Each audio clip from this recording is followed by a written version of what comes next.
Myself, Dr. Manisha Mathur, Botany Department, SPC GCA. We were studying about plant tissues. Plant tissues में हमने पिछले lecture में sclerenchyma करा था. स्क्लेरेन्काइमा के फाइबर्स जो सेल्स होते हैं उसके बारे में डिस्कस करा था. आज हम डिस्कस करेंगे स्क्लेरीड्स के बारे में. स्क्लेरेन्काइमा में हमने जैसा कि पहला बताया था कि दो टाइप के सेल्स होते हैं स्क्लेरेन्काइमा के, फाइबर्स एंड स्क्लेरीड्स. जो लंबे सेल्स होते हैं स्क्लेरेन्काइमा के, they are known as fibres and short cells are known as sclereids. तो शॉर्ट या इरेगुलर स्क्लेरेन्काइमेटस सेल्स कहलाते हैं स्टोन सेल्स या स्क्लेरीड्स. ये आइसोडायमेट्रिक हो सकते हैं, स्फेरिकल हो सकते हैं, Oval, stellate, T shaped, cylindrical, इतने सब प्रकार के हो सकते हैं. ये ऑन मेच्योरिटी स्क्लेरीड्स जो होती हैं डेड सेल्स होती हैं. स्क्लेरेन्काइमा के दोनों प्रकार के जो सेल्स होते हैं जब यंग होते हैं तब तो लिविंग सेल्स होते हैं, एंड ऑन मेच्योरिटी क्योंकि उन पे डिपोजिशन होता रहता है इसलिए लिग्निन का डिपोजिशन होता रहता है. और हमने पहले भी पढ़ा था कि लिग्निन जो होता है वो वाटर को अपने अंदर से पास नहीं होने देता, तो सेल के अंदर वाटर की स्कैसिटी हो जाती है और इतना ज़्यादा डिपोजिशन हो जाता है कि सेल्स बिकम डेड. तो स्क्लेरेन्काइमा सेल्स और जब यंग होते हैं तब तो लिविंग होते हैं, and on maturity they become dead. तो ये जो स्क्लेरीड्स जो होती हैं थिक सेल वॉल, इनके अंदर थिक सेल वॉल पाई जाती है, लिग्निफाइड सेल वॉल पाई जाती है, और कभी कभी इनके ऊपर सुबेरिन का भी डिपोजिशन हो जाता है. अब जो स्क्लेरीड्स होती हैं ये पूरे पौधे के अंदर कहीं भी पाई जा सकती है. They are widely distributed in plants. कहीं पे भी मिल सकती हैं, स्टेम में मिल सकती हैं, लीव्स में मिल सकती हैं, एरियल रूट्स में मिल सकती हैं, पीटियोल में मिलती हैं. तो they are widely distributed in plants. Singly अकेले अकेले भी पाए जाते हैं, एक एक सेल भी पाए जा सकते हैं, और ग्रुप्स में भी पाई जा सकती हैं. अब है अकरेंस. जैसा कि हमने अभी बताया था कि स्क्लेरीड्स जो होती हैं cortex of stems of gymnosperms and dicots. जो जिम्नोस्पर्म और डाइकोटिलेडन प्लांट्स होते हैं उनकी स्टेम की कॉर्टेक्स में पाई जा सकती है. सेकंड है pith and cortex of stem and petioles of Hoya. Hoya जो प्लांट है उसके स्टेम और पीटियोल्स के अंदर पाई जाती हैं. नेक्स्ट है रूट्स ऑफ निम्फिया.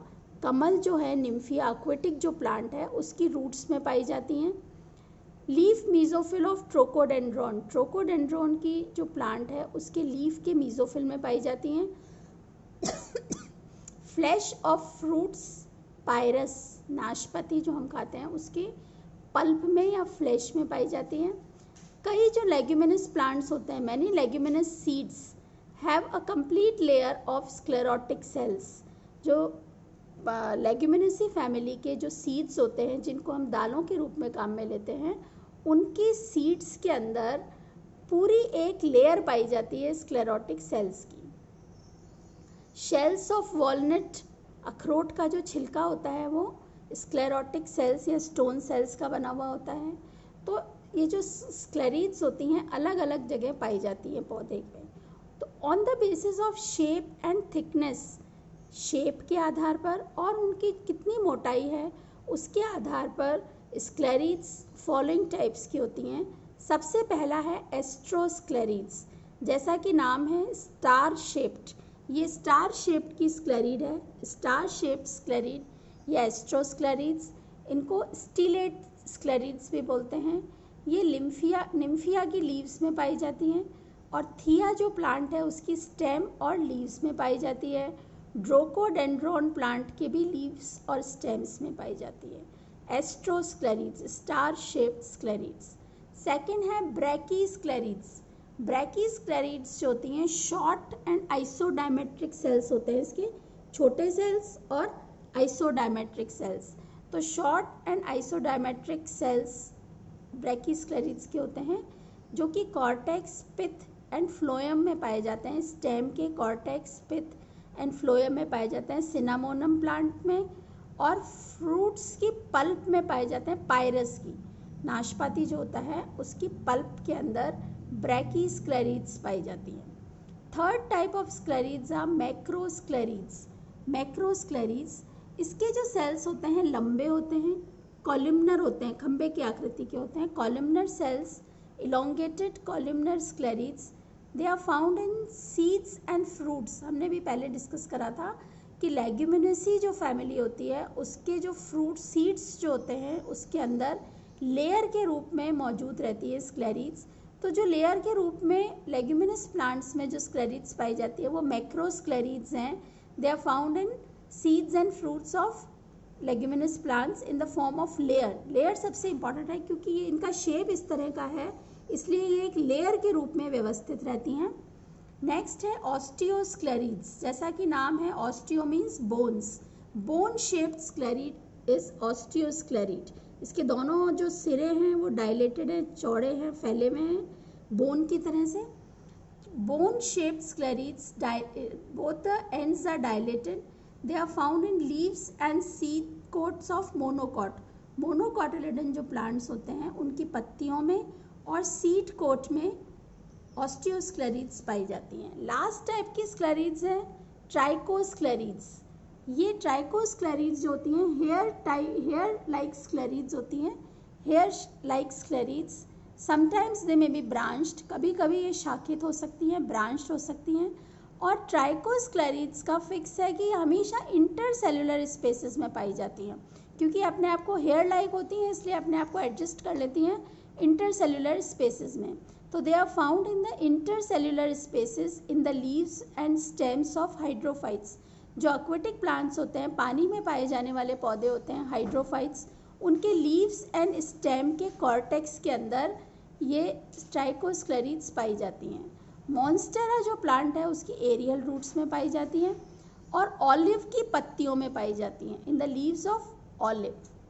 तो ये सब हमने स्टडी करा, ये था स्क्लेरीड्स के बारे में। और ये अब ख़त्म हो गया स्क्लेरेनकाइमा टिश्यू। तो जो परमानेंट टिश्यूज़ होते हैं वो हमने सारे पढ़ लिए, पैरेनकाइमा, कॉलेनकाइमा एंड स्क्लेरेनकाइमा। हमने पहले देखा था difference between parenchyma and collenchyma. Now we will see the difference between collenchyma and sclerenchyma. First point है कि कॉलेनकाइमा एक लिविंग सेल होता है, लिविंग सेल है, जबकि sclerenchyma is a dead cell on maturity. Mature होने पे स्क्लेरेनकाइमा डेड सेल होता है। सेकेंड, सेल वॉल जो होती है कॉलेनकाइमा की वो पैक्टिन की बनी हुई होती है, मतलब सेल्यूलोज के ऊपर पैक्टिन का डिपोजिशन होता है एंड डिपोजिशन इज इर्रेगुलर। ये हमने कैरेक्टरिस्टिक फीचर था कॉलेनकाइमा का कि सेल वॉल के ऊपर पैक्टिन का इर्रेगुलर डिपोजिशन होता है। और हमने ये भी पढ़ा था कि पैक्टिन जो होता है उसको पौधे को फ्लेक्सिबिलिटी प्रदान करता है, इलास्टिसिटी प्रदान करता है, जबकि स्क्लेरेनकाइमा जो है उसके सेल्स पे लिग्निन का डिपोजिशन होता है। Deposition is of lignin and most important thing कि डिपोजिशन जो होता है रेगुलर होता है, बराबर मात्रा में डिपॉजिट हुआ रहता है सेल वॉल पे। थर्ड, नो सिंपल पिट्स, सरल गर्त नहीं पाए जाते कॉलेनकाइमा में, जबकि स्क्लेरेनकाइमा में सिंपल पिट्स पाए जाते हैं सेल वॉल पे। नेक्स्ट है सेल शेप जो होता है कॉलेनकाइमा का पॉलीगोनल या ओवल होता है, जबकि स्क्लेरेनकाइमा का जो सेल होता है उसका शेप स्फेरिकल हो सकता है, ओवल हो सकता है, और अभी हमने ट्राइकोस्क्लेरीड्स के में पढ़ा कि फिलामेंटस भी हो सकता है, हेयर लाइक भी हो सकता है। नेक्स्ट पॉइंट है fifth, mainly found in hypodermis of stem. Collenchyma हमेशा हाइपोडर्मिस में के रूप में पाया जाता है, एपिडर्मिस, एपिडर्मिस के बाद में हाइपोडर्मिस। तो हाइपोडर्मिस में कॉलेनकाइमा के सेल्स मिलते हैं, जबकि स्क्लेरेनकाइमा में जहाँ पर भी हार्ड प्लांट के अंदर जहाँ पर भी हार्ड पार्ट है वहाँ पर अंडरस्टूड है कि वहाँ पर स्क्लेरेनकाइमा प्रेजेंट है। तो all types of hard parts of plants are made up of sclerenchyma. Fifth है कॉलेनकाइमा का मेन फंक्शन है कि मैकेनिकल स्ट्रेंथ देता है पौधे को। ये तो दोनों ही देते हैं मैकेनिकल स्ट्रेंथ, कॉलेनकाइमा और स्क्लेरेनकाइमा, लेकिन कॉलेनकाइमा जो होता है मेन फंक्शन है कि ये इलास्टिसिटी प्रोवाइड करता है प्लांट को। Elasticity, it provides elasticity to the plant. जब हवा चलती है तो पौधा झुक जाता है, झुक के फिर वापस अपनी जगह आ जाता है, तो दैट इज इलास्टिसिटी, वापस अपने जगह पर पौधा आ जाता है, टूटता नहीं है, that is elasticity to the plant cells. जबकि sclerenchyma they provide mechanical strength to the plant. तो ये हमने डिस्कस करा स्क्लेरेनकाइमा के बारे में और परमानेंट टिश्यूज़ के बारे में, सिंपल टिश्यूज़ के बारे में, अबाउट सिंपल टिश्यूज़ जो कि थे पैरेनकाइमा, कोलेनकाइमा और sclerenchyma. Now in the next lecture we will discuss about the complex tissues.